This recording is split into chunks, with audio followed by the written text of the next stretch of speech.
Here we go. This is the most problematic, hard to understand, hard to teach parable of all of the teachings of Jesus. And a lot of people have probably never heard a sermon on this. Some people may have never even heard the parable.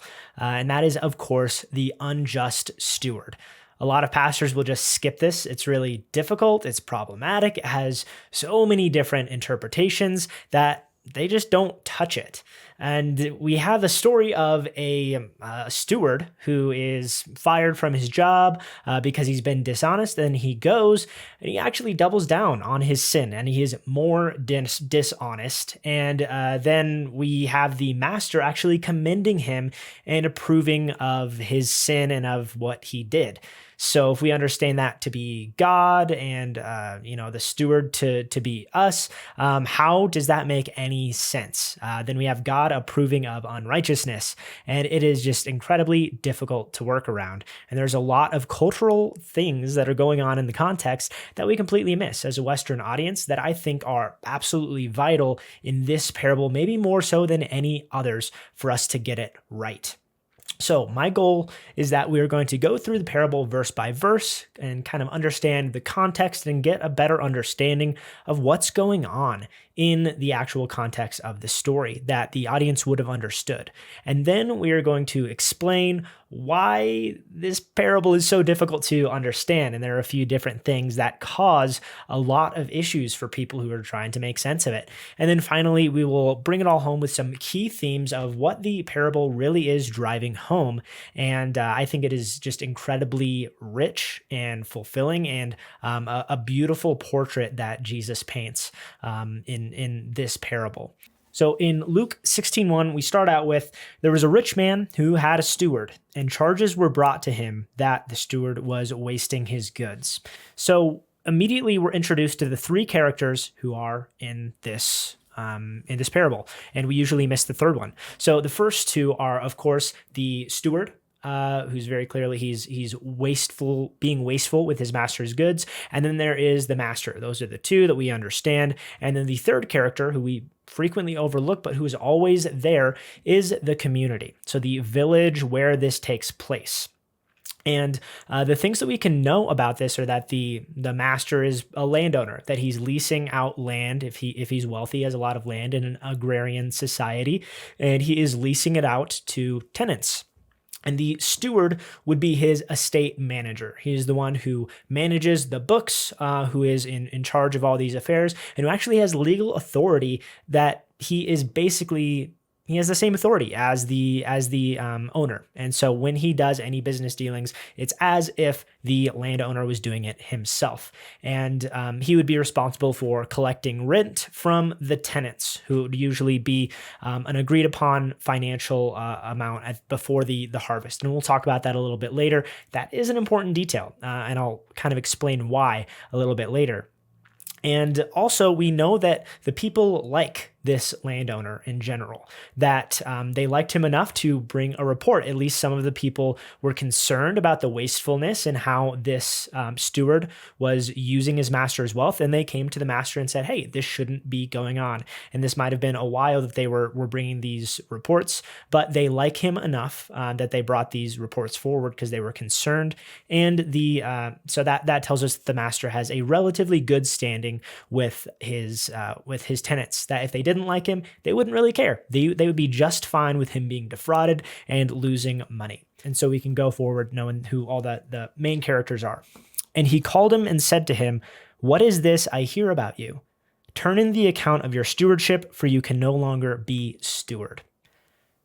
And what the landlord is doing when he brings him in, he says, what is this that I'm hearing? And there's meant to be a pause in there. And it's a tactic where you bring somebody in who you know is guilty and you try to get as much information out of them as you can. But the steward doesn't fall for it. He maintains silence because a lot of the time he'll divulge more information than what they have. So the landlord is fishing a little bit, even though he already has enough to be able to fire him with cause. He knows that he is guilty, and the silence from the steward is actually He's just admitting his guilt. He's saying, you're right, I'm guilty, and I'm not giving you any more information. He's very shrewd in that. We can already see that he's an intelligent man, and he is fired on the spot. So he doesn't give a defense, admits his guilt, and is fired.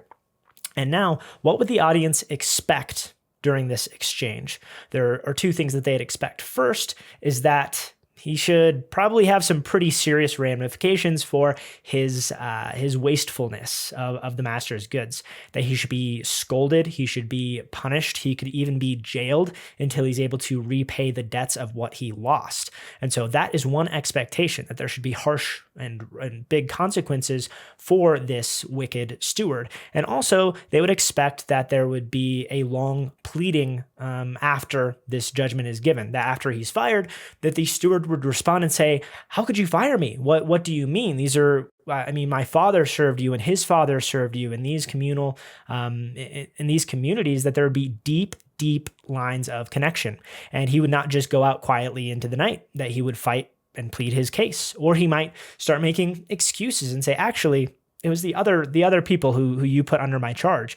I can't get good staff. They're all defrauding me. How am I supposed to know what's going on behind my back? And then finally, if all those other things fail, he might try and get his friends to come in as he's leaving to try and plead his case, to use some brokers to come in and say, he can't survive without this. He's going to be out on the streets. He's going to be a beggar.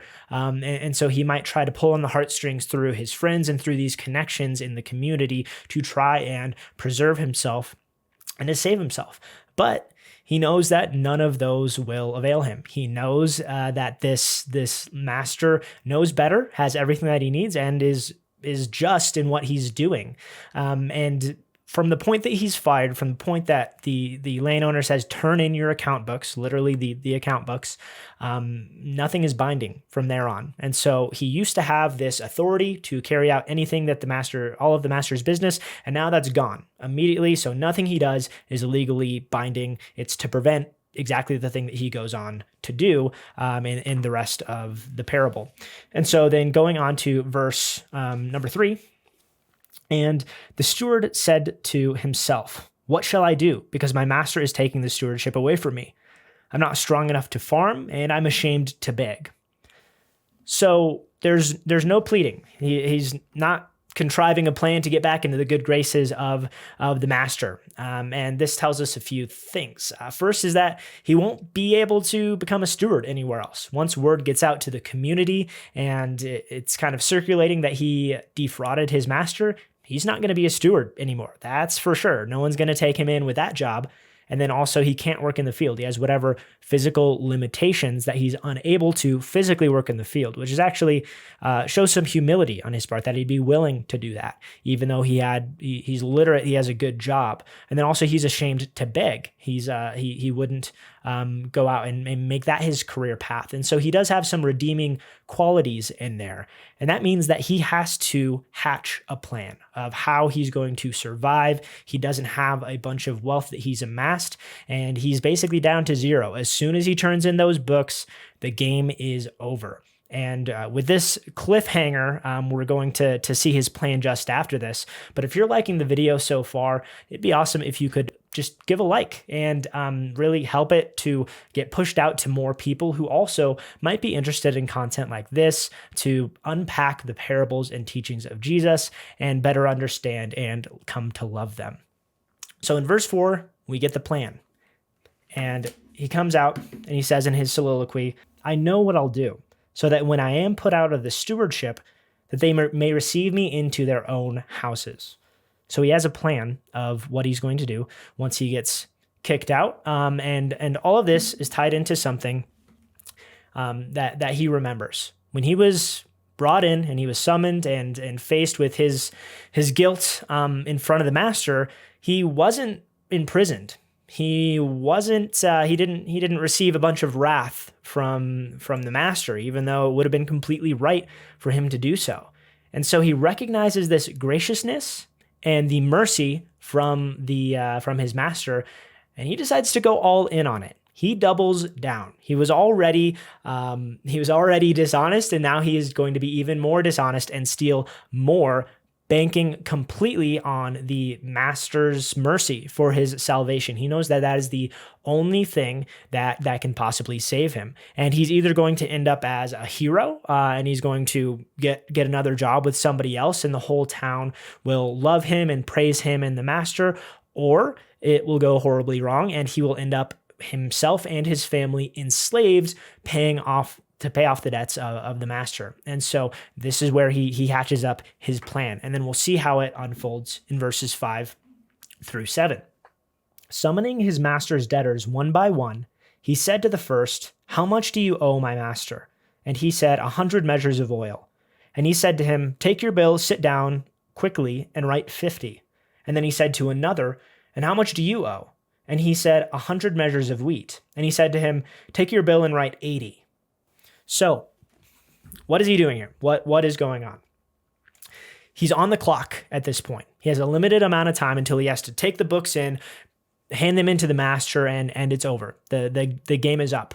And so what is he going to do with that time? He's going to maintain the facade that he is still a steward, that he still has all of the legal authority that the master gave to him. And he protects this facade by bringing in the tenants each one by one. He sends to them, which he couldn't do if he weren't in authority. And so he summons them and they have to respond and come into him. They assume he has some important kind of news, which is exactly what he wants them to think. And the servants who he sends out, they obey. Nobody knows that he's been fired yet. And so this charade is still going. And he talks to them individually. So he keeps them from all coming together where they might start to talk to each other. They might start to have some doubts, some questions. And then as soon as word gets out, they will not go for this, which is very, very important to understand. If the tenants knew that this steward was fired and that nothing was legally binding, there is no way that they would agree and participate in this fraud because they are risking their land. And if they can't rent out their land the next year, they're going to be in really bad shape too. And so there's no way that they would risk the relationship with the master by being accomplices in this fraud if they knew about it. And so the steward knows this and does everything that he can, and he brings them in and he starts negotiating these deals and making them cuts. And I'm sure it was something like this where he brought them in. It'd be similar to a generous foreman giving Christmas bonuses out to factory workers. And he'd become the most popular person in the town. And he says, "Oh, I talked to the old man. I know that it wasn't a very good crop this year. That there's not enough rain. That there are issues. That it's making your life very difficult. And so I went as your advocate, and I made sure that we took care of this, and that you're gonna be all right. And I made these deals. And that's the assumption that both he would be praised and honored, and then also that these people would go and that they would honor the master, who is ultimately also responsible for these giant decreases.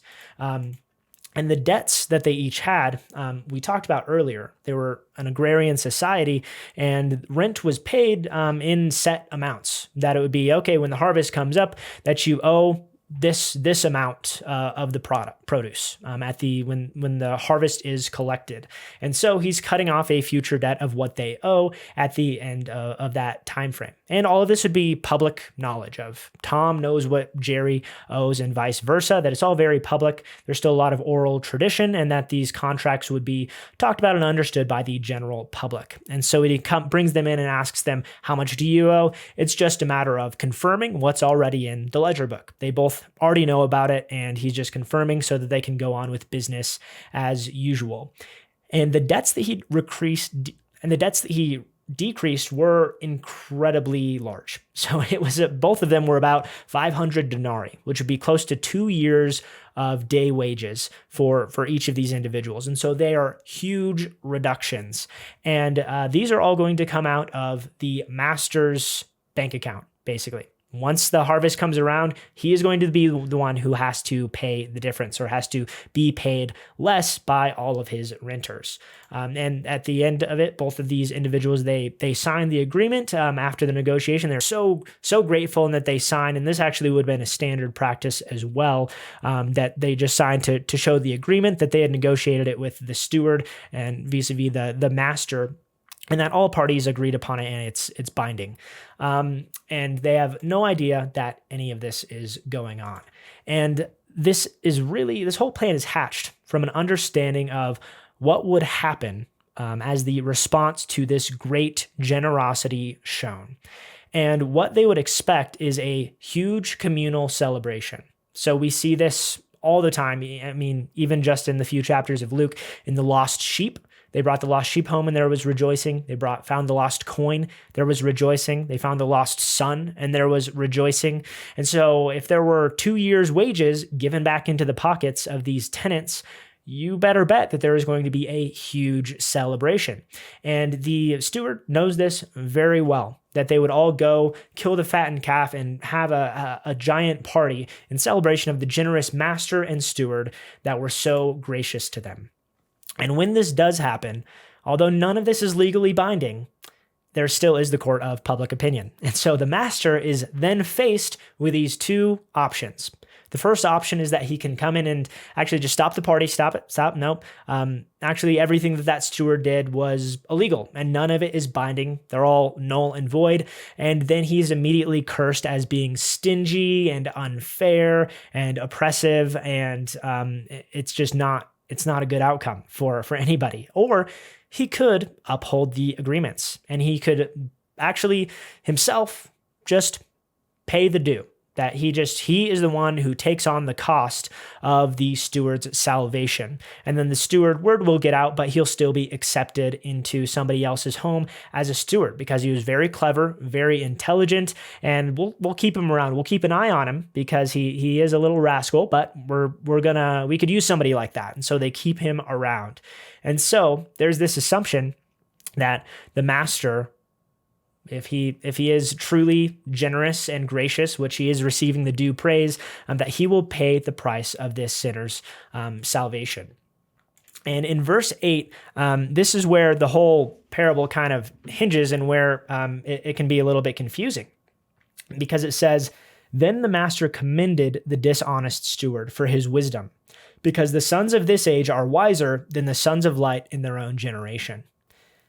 And that's where all the questions come in of what is being commended in this context.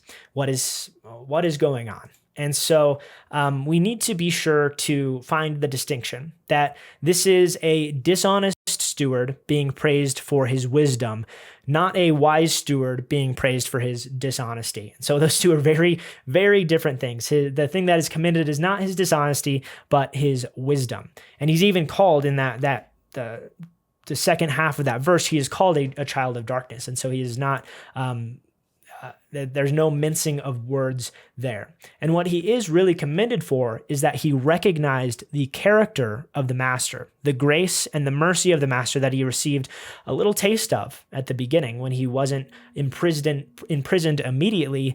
And he goes all in and he fully trusts himself and places himself at the mercy of the master. And then the obvious implication of that is if this son of darkness, this steward who is abounding in sin, recognized the mercy of God and fully trusted in it, how much more can we, who are children of light, who are adopted into his family, throw ourselves at the mercy of God when we are in need of it? And so that is where it all comes to a head. And there's a big debate on where this parable ends. Does it end in verse 8, like where I just ended it, or does it end in verse 9? Because verse 9 in Luke 16 says, "I tell you, use worldly wealth to gain friends for yourselves, so that when it's gone, you will be welcomed into eternal dwellings." And the kind of standard interpretation is, okay, so this is actually talking about how we should use wealth. And it is a practical parable. It's not really about judgment or mercy or salvation, but it's more just practical about if worldly people know how to use wealth to amass friendships, we should do that also, knowing that our reward is in heaven. But I don't exactly agree with this ending point. And there are a few problems with it. So when we go into the wisdom sayings of Luke 16, verses 9 through 13, it doesn't exactly line up comparing to the unjust steward and the parable there. There are some kind of differences that, first of all, the steward in this parable is actually poor. He doesn't have wealth. If he was put out of his job, he even said, I have to go dig. He has no wealth amassed. So he's very poor, actually. And then the person in verse 9 through 13 is wealthy. So this is talking about a wealthy person who has wealth. And the steward is using someone else's money. He's fraudulent with his master's money. And the rich man in verses 9 through 13 is dealing with his own wealth and his own goods. This is really best recognized, verses 9 through 13, as a self-contained poem, as self-contained wisdom literature. That it is three stanzas that are all, if you cut off one verse, then you lose all of the parallelism and all of the ring composition that is present in that. But when you have verses 9 through 13 separated out, it's actually a perfect 1, 2, 3 stanzas that are incredibly complex and beautiful. And so I think that's definitely another reason that leads to kind of separating out verse 9 and coupling it in there with 9 through 13, rather than using it as an interpretation for the parable or a commentary on the parable. And there's also another reason that there's this phrase at the beginning of verse 9 that we translate as "I tell to you," and those are the words "who mean lego," and so it's the pronoun to you, and then the lego is I say. So it's I say to you, or to you I say. But in this example, so in Luke 16 verse 9, the order is that the verb comes after the pronoun, which is actually irregular. Usually it would be that it's the pronoun is following the verb. And so it'd be I say to you, but here Luke actually places it as to you I say. And it reverses the normal order. And this only occurs 4 times in the Gospel of Luke, whereas the standard variation of that occurs 38 times. And so whenever the word order is reversed and it looks kind of weird, there might be something going on there. So we'll look at the other places where this occurs to see if there's kind of a theme. So the first place where of the 4 where the word order is reversed is in Luke 11, 5 through 13. And so that's actually following up on the parable of the friend at midnight. So we have the parable of the friend at midnight, and then in verse 9, it transitions and it's humin lego. So I say to you, ask, it will be given to you, seek and you will find, knock and the door will be opened to you. And so we go from a parable to humin lego into a wisdom saying. And then where else does that happen? Luke 12, 22, where we also have a parable. We have the rich fool, which ends in verse 20, where God calls upon the rich fool and says, who's going to get what you've prepared for yourself? And then there is a wisdom saying. And then in verse 22, it transitions out, humin lego.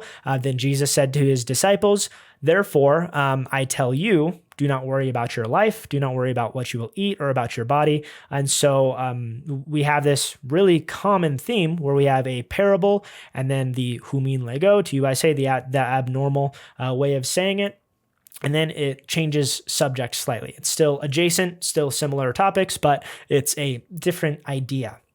That also happens in Luke 6:27, where Jesus is talking about the blessings and woes, and then he does transition into having love for your enemies. And so in all 4 of these cases where this word order is used, there's actually a transition from one section to another of adjacent or connected similar ideas, but that they're different. So I think that it's better to actually to draw the distinction, where in verse 9, it's a transition into a different, separately contained poem. And then the verses 1 through 8 are their own parable. And what happens when we do that? So what happens when we stop the parable at verse 8 and we kind of look at these as 2 separate things? We can actually then look back to the end of Luke 15, where that is the prodigal son. And the parable of the prodigal son ends at the end of chapter 15 and feeds directly into this parable. And so that actually kind of brings up the question, what if these 2 are similar? What if these 2 are actually closer than we think? And when we start looking at the comparisons of Luke 15 and the prodigal son and the unjust steward, the similarities are actually kind of surprising. So we have a noble Lord who shows extraordinary grace to somebody who's undeserving. We have a wasteful son or steward, that both of these people are specifically called wasteful in their behavior and their use of somebody else's wealth. We have a moment of truth where they come up, they hatch a plan, a soliloquy of, okay, here's how I'm going to save myself in both of these. And then it ends with both of these people throwing themselves at the mercy of the master or of the father. That the younger son comes home, he ends up throwing himself at the feet on the mercy of his father. And it's the same with what we talked about here.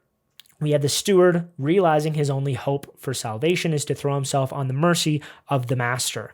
And both of them have the underlying theme of broken trust and wastefulness and the problems that result from it. And they have the same solution as well. And so I think that there is a very strong argument to be made that there is stronger connection between the prodigal son and the unjust steward than there is to the unjust steward and the poem on Mammon. While it is still related, it is not supposed to be used as a commentary or an understanding. So then that brings us to the next question. All of this stuff, why is it put there? If it's not supposed to be a commentary on the parable, why does Luke arrange it in that way? Why does he put it after this? And I think it's exactly for the reasons of why to cure the confusion. And so it makes a lot of sense when we have a Western audience who doesn't understand the dynamics of what's going on in the actual social setting of the unjust steward. They'll read it like most people read it of, is this person being commended for their dishonesty? And so he places the poem on Mammon and God immediately after as clarification. So he has this as a corrective verse, and they are the words of Jesus that he says, no, here's actually, in case you get it wrong, lest you get it wrong, here is as strong a stance on being righteous with money as I can possibly put in here. And so it's clarifying that if we aren't faithful with our money, how are we to be trusted with true wealth, with the truth of God? And so it's the strongest possible commendation to be honest with your wealth. And so it is corrective to Greek and Western audiences that might not understand the cultural undertones of what's going on in the story. And also that it has a pretty similar topic in the topic of money. And so it fits in thematically with what is going on in the parable of the unjust steward. And so when you couch it all together of the prodigal son, the unjust steward, and the poem on Mammon and God, it all actually flows together in a much more sensical way. But when we put chapter breaks in there and kind of mess around with it and use the wrong thing to interpret the wrong thing, it can be very, very confusing, which is what we typically have as the end result of the unjust steward. So the key themes that we ultimately take away from the unjust steward are incredibly profound and nuanced in a way that we don't see in a lot of other parables and a lot of other places. So in this parable, we learn about the nature of God, that God is completely just. He is wholly just, that there's nothing we can say or do to change his mind. He knows all things, and he will make the right decision with that he ultimately is just and will call us all to account. But at the same time, that is leveled against not against, but it is measured alongside his mercy. And that his mercy is there to reconcile people and to be their salvation. And then another thing that we see is that sin begets sin. That when left to our own devices, like this steward, he abounded in sin. That is our natural response as people. When we try to save ourselves, that it just leads to sin and corruption. And then the final piece of this, another theme, is that the wise will trust in God. So it would be foolish for this steward to try and save himself. It would be foolish for him to do that. And the only wise thing is to trust in God, which is true of the steward, and it's true of you, and it's true of me. That our only hope is to trust fully in the mercy of God for our salvation. And if you liked and enjoyed this teaching, then I actually have another video up right here that you'll probably like about the wise and foolish builders.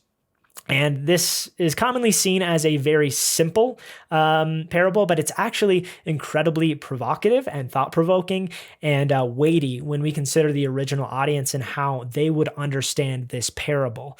And it will just completely change how you understand it. And I'd love it if you go check out that video as well.